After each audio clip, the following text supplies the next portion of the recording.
Good morning, everybody. Welcome to the Homilist. This is where we talk about what we heard in church, in case you missed it. It's all right, though. My name is Father Pike. This morning we're sending this out over the Twitter because my niece, she's at MSN for Communications. She said that's where all the smart people are at.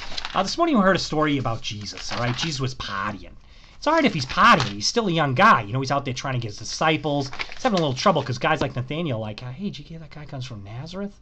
What's that all about? It's kind of like being from Lawrence, you know? But Jesus is chilling out. He's drinking. He invited his disciples because I guess they don't have a problem with that at weddings back then. So he's at the wedding, he's dancing, you know, he's busting the move. But out back, they're getting a little worried because the wine is running out. The servants tell the bride and the groom, they're like, oh my God, it's going to run out. We shouldn't use your brother as a caterer. So Jesus' mom, Mary, she hears it. She goes looking for him. She finds him with his friends. She says, hey, you, fix this wine problem, right?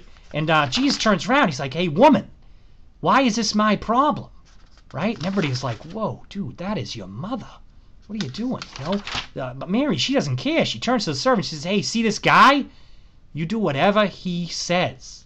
Sort of like my cousin Greggy, you know, he's a really good boxer, but then he fell in with some bad guys, you know. He's drinking. His mother didn't like that. Next thing you know, he's 300 pounds on the couch with potato chips and stuff. His mother's like, hey, I'm not supporting you anymore. Get out there and do something, you know. So he gets out there. He's back in the gym, you know. He's lifting weights, doing the step aerobics, like a montage.